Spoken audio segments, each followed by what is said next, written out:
Three's the magic number.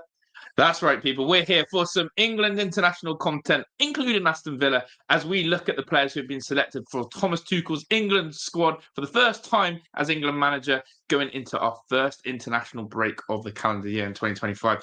Yeah, you can hear the little bit of glumness in my voice as it feels like this international break is coming at the wrong time for Aston Villa in particular, as we go into the March window for the World Cup qualifiers, in which England have two bog standard games in which they should basically be taking 6 points from and not really achieve or learn much about this England side at all.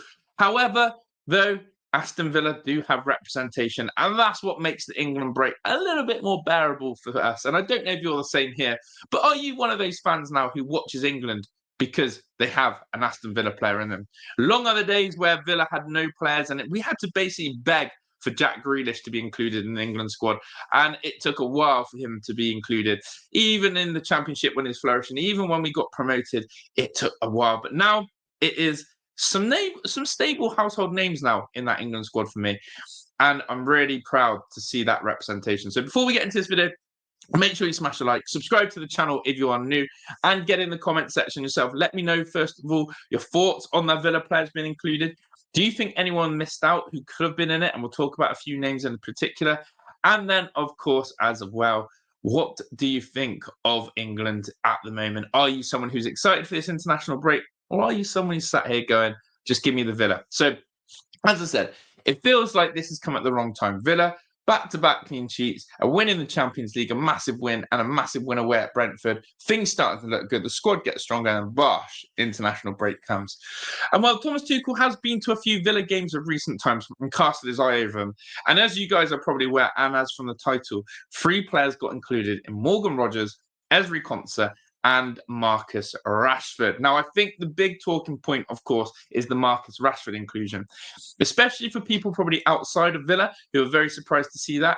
But it also shows how important a loan move can be for a player's career. Marcus Rashford at Manchester United was rotting away. And let's remember, the last time Marcus Rashford played for England was March 2024. He did not get included in last summer's squad. He was left out, banished, and of course, his career has just gone downhill from there.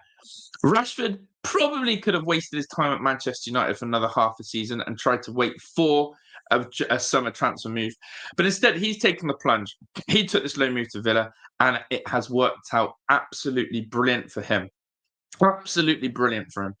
To get a call up again and be selected by Thomas Tuchel is massive credit to Marcus Rashford. But I've also got to say massive credit to Unai Emery and Aston Villa.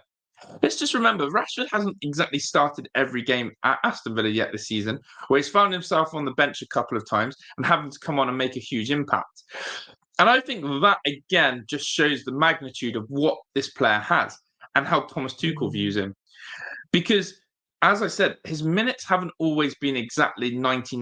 He's had 60s, he's had 30s, and very rarely has he been able to complete a 90-minute game. And he's clearly taken the storm by. Us Villa fans know that Rashford has been nothing but direct, nothing but majestical, and his numbers have backed him up himself with a very, very key assists in key games, especially that link up with Marco Asensio. Those two seem to be on the same wavelength.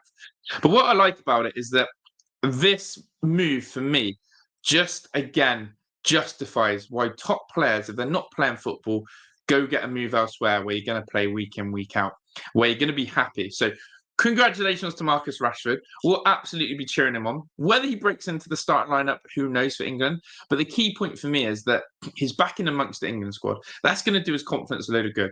And I actually think now, coming back off that international break and being amongst it, I think we're going to see our first Marcus Rashford goal for Villa very soon.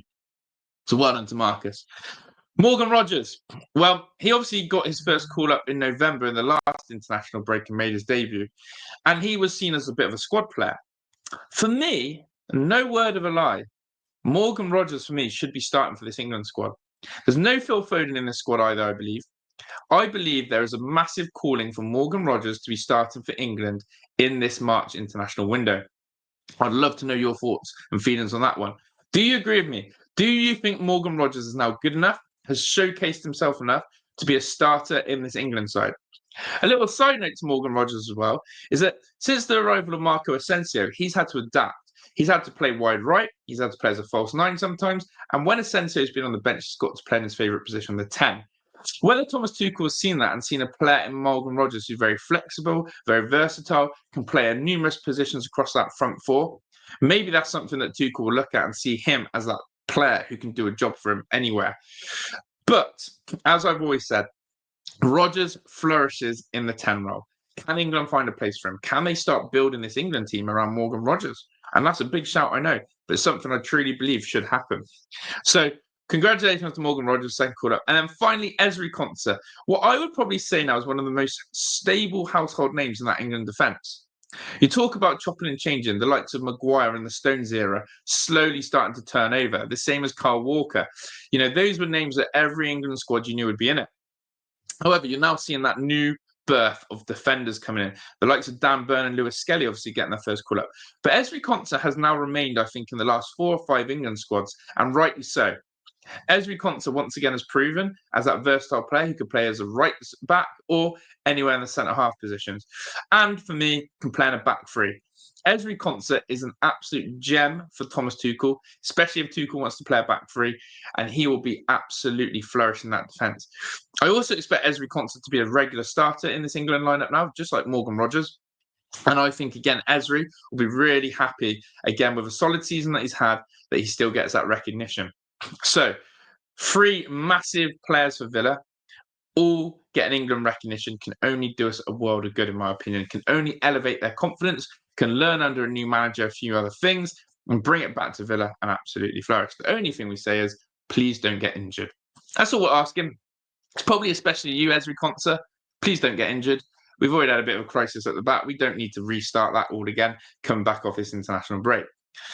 So, a few talking points then. Ollie Watkins misses out of the England squad. Now, whether that's Rashford taking his place or not, hard to see. Watkins, of course, as we saw, had a little injury against Club Brugge. And many people would argue that Watkins hasn't had a great season. Whether that's your opinion or not, I still believe that his numbers have done a world of good. I think it's something like played 40 games and he's had 25 GA overall. People will still go, but he's missed big chances, he's squandered big chances. I just think he would have been a very good player for a Thomas Tuchel system as well, Ollie Watkins. So whether he's got a little knock and that's why he's not been involved, or whether this is actually a tactical one, we'll have to wait and see. Some outside shouts of Aston Villa England watch, if you want to go a bit deeper, is Jacob Ramsey and Tyrone Mings. Now, Jacob Ramsey, I still think is quite a far way off this England squad. I think he still needs to be more consistent. Rashford has basically dislodged him of his Villa place and potentially now his England place. And I don't think there's any surprise that there's no Jacob Ramsey. But the one for me is probably Tyrone Mings. What I would love to see Tyrone Mings get a call up again. Left-sided centre-half has been nothing but monstrous for Aston Villa, has been a real leader, has battled through injuries to be playing fit and ready for us. Well, no word of a lie, I actually think Mings has hardly made any mistakes this season. I think his pace has always helped him. I think his awareness, I think his leadership, and I think his strength and his aerial duels have always been what his key strengths are. It's just what he does in possession. Now, whether that's something Thomas Tuchel's taken on record or looked at, I'm not so sure. But honestly, Tyrone Mings, maybe, just maybe, if he can continue his form and stay fit, there may be a beckoning for him in the next international break where he gets a call-up. So that's the Aston Villa England watch. Big up to all those England villains out there. And look, people, if you're not a fan of the international break, well, at least support the Villa boys for it. And hopefully it will pass the next 16 days or so until we get to, enjoy a bit of the Villa. Big up to everyone. Make sure you smash a like. Get in the comment section. Let me know your thoughts and feelings and everything. I'm out of here. Ta-da!